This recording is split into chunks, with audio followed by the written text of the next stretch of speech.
Hi everyone, hope you're okay.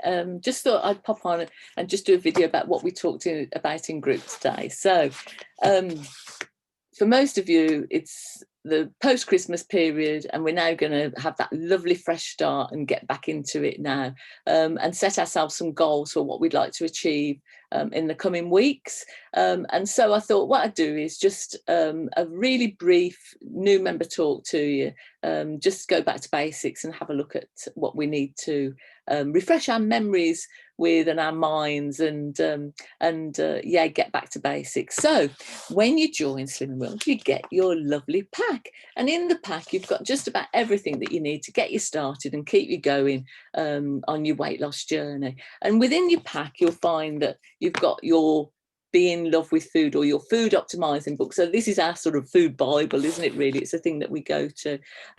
So when we're looking at this, what we need to look at is, what are the 3 steps to food optimizing? So step 1 is our lovely free food.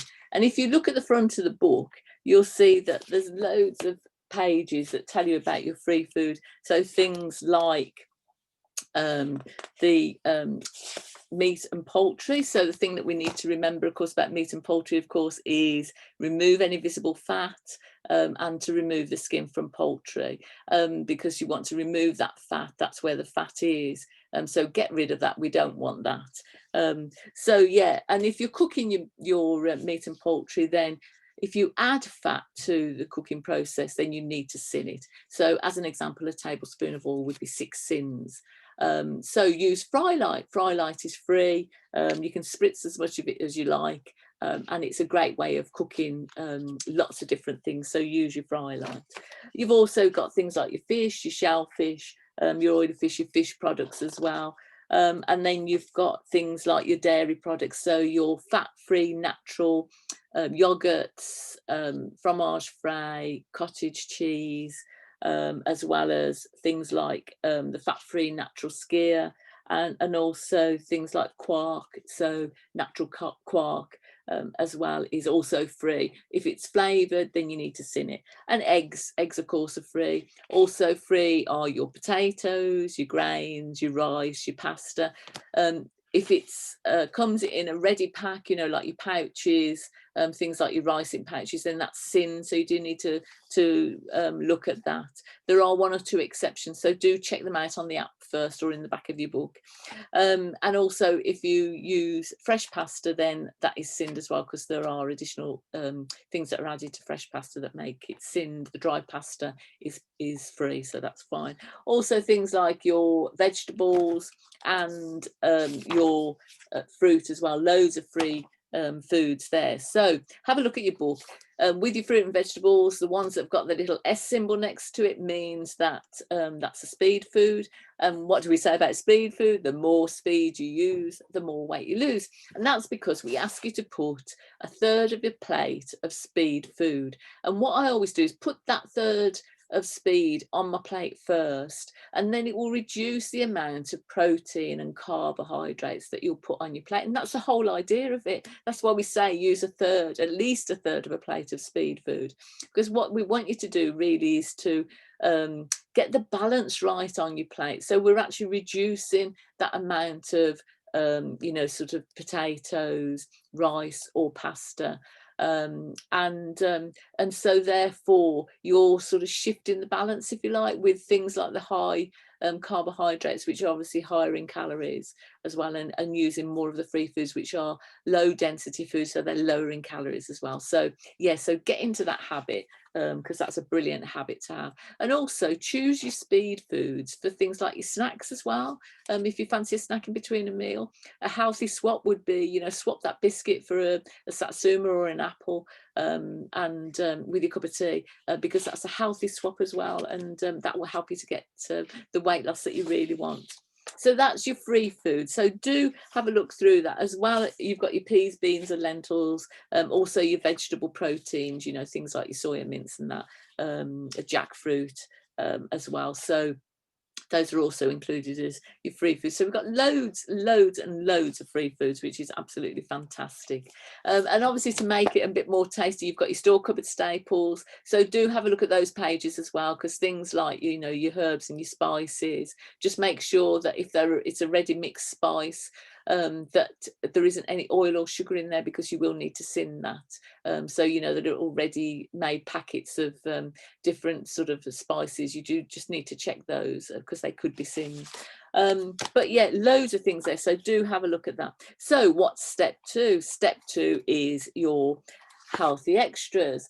So you get 2 healthy extra A and 1 healthy extra B. So healthy extra A are really your dairy, so it's your milk and it's your cheese. So 350 mils of skim milk, 250 semi-skim milk, and then you've got all your other types of milk. So you've got in there as well things like your almond milk, your oat milk. If it's those that you use, then please just check the book, and you'll see what the allowance is for that for your healthy extra A. So yeah, other healthy extra A that you can use, of course, is your cheese.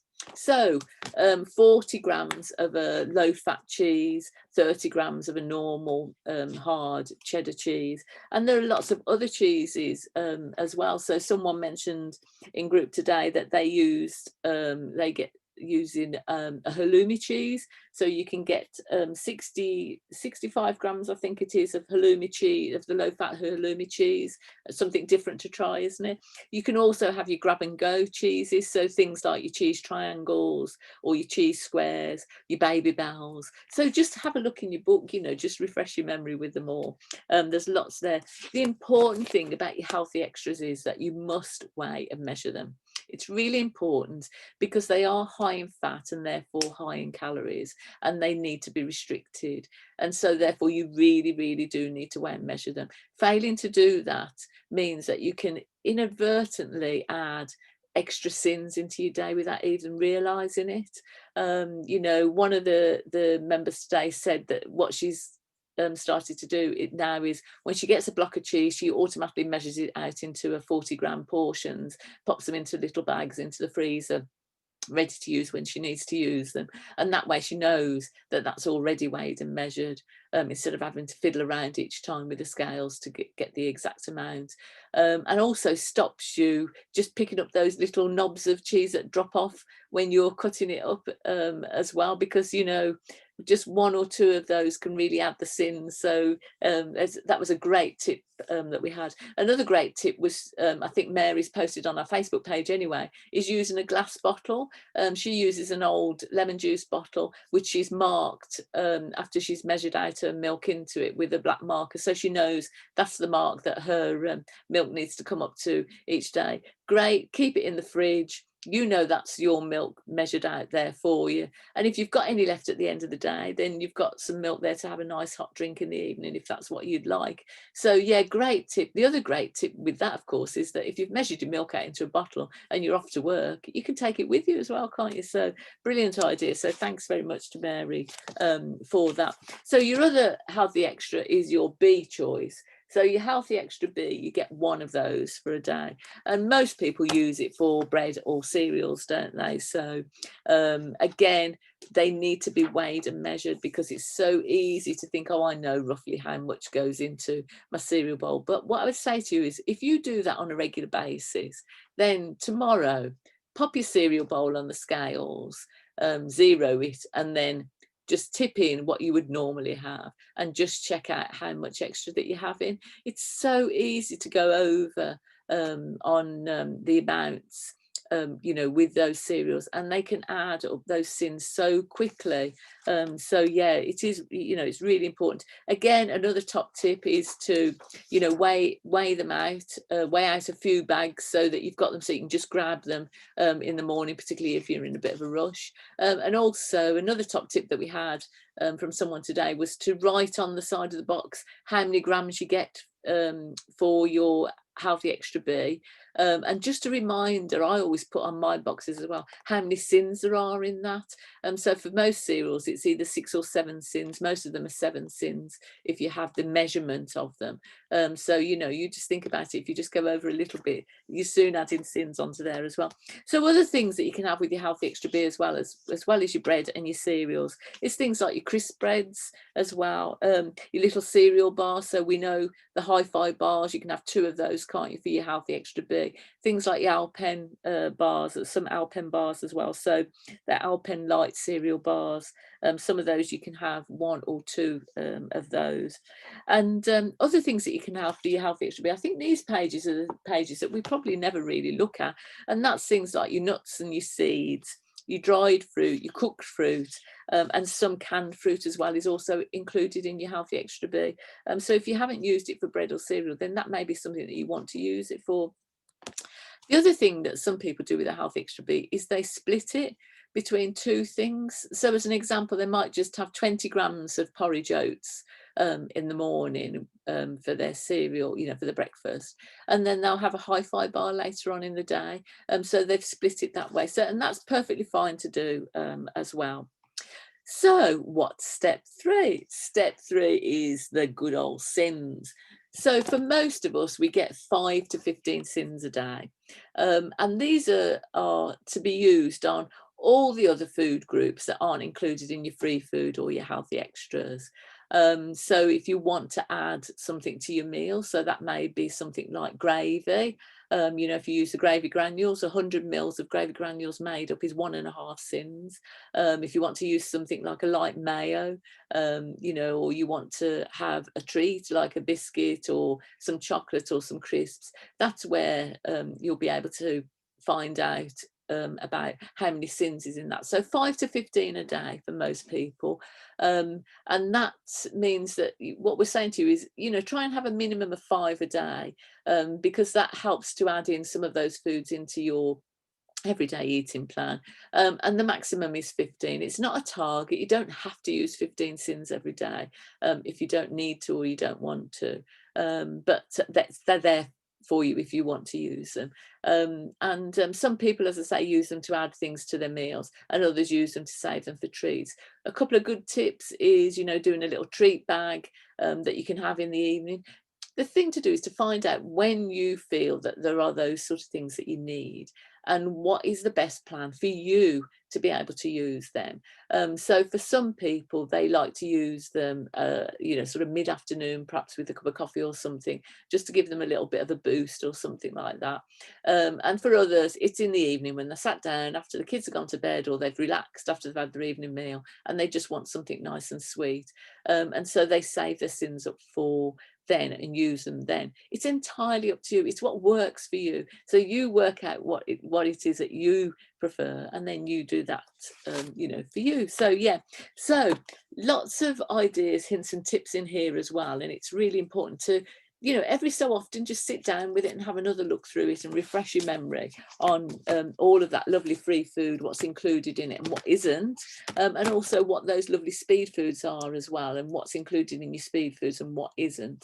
The other book that you've got in your pack is this, and it's this 6-week Be Delighted book. So this covers your first 6 weeks. So when you join group, I always say to you, have a look at this, because this is a really good book to really give you that boost, that start. It's got some planning, you know, in here as well. So, and also on page 29 in here, there's a great section where you can actually have a look and think about what is it, what are your triggers, just discover a little bit about yourself. I found this really helpful when I first started, because it helped me to look at what trigger foods were. So what are the foods that once I start eating them, I can't stop? And what are the sort of times of day or the events that happen that make me turn to food?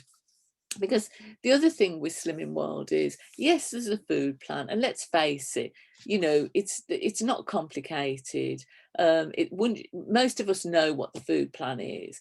But the difficulty is the sort of psychology behind weight loss. It's sort of what goes on up here, isn't it? What goes on in our minds, and what makes us turn to food at different times, whether we're bored, you know, whether we're just feeling a bit low, a bit down, whether we're happy. There's lots of times when we just sort of think, oh, we want to reach for some food, and it's become a habit to us. And what we're trying to do at Slimming World is change those what have become unhealthy habits to make healthy habits. And that may be a few simple swaps, you know, things like swapping your sugar for some sweetener, or, you know, using fat in cooking for a fry light, or, you know, swapping your chips for a jacket potato. Those are the sort of simple swaps that we all think about. But what about other swaps? So what about, you know, what when we turn to food during the course of a day or a week, a weekend, why are we turning to food at that time? We need to sort of look inside ourselves and think, so why is it that I think I need some food now? You may not be hungry. In fact, in most cases, you're not hungry, but you're just wanting to have something to eat. And so maybe you could make a swap. You know, maybe that is, instead of having that, you know, sort of piece of cake in the afternoon, or that, you know, bar in the afternoon, maybe you swap that for a banana or some fruit. That may be just the swap, and it will just give you that boost that you need until your next meal. It may be that you're not actually eating enough at your meals, that you tend to be rushing, and so you're not really having a proper meal, and you need to think about, you know, creating a much healthier way of eating for yourself, looking at what you've got on your plate. And increasing that so that you don't ever feel hungry. It may be that you skip breakfast in the morning, and that's just a time thing, and that with a little bit of planning you can change that.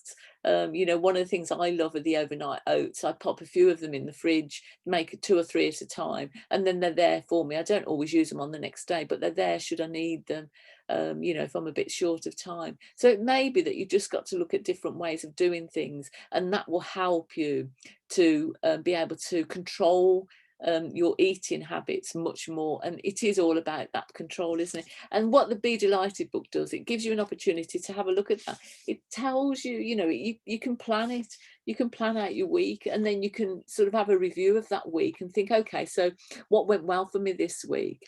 What did I find easy? What did I struggle with? What am I going to do next week if I hit that again? If I come up against that struggle again, what am I going to do next week? And it's sort of trying to create those healthier habits for you. So those are a couple of books that you've got that I'm saying to you this week. Really do have a look at those, refresh your memory with them, look at the 6-week plan, and see what you can achieve in the next 6 weeks. What we say at Slimming World is if you do 100% food optimizing for 6 weeks, the likelihood is that you will be able to lose a stone in weight, which is fantastic, isn't it? We all know you get that increased weight loss when you first start, but it's maintaining that, isn't it, over the course of the next 6 weeks, and then, you know, for the future as well, because what we want you to do is create healthy eating habits that are going to last a lifetime. So have a great week, everyone. Have another look at your book. Try and reach inside yourself and have a, you know, so let's see if we can get a bit more understanding of why we do the things that we do when it comes to food and to drink, of course. Let's not forget drink. And have a fantastic week. And over the next few weeks, we'll be exploring this a little bit further. So, yeah, so bye for now. Bye. Bye.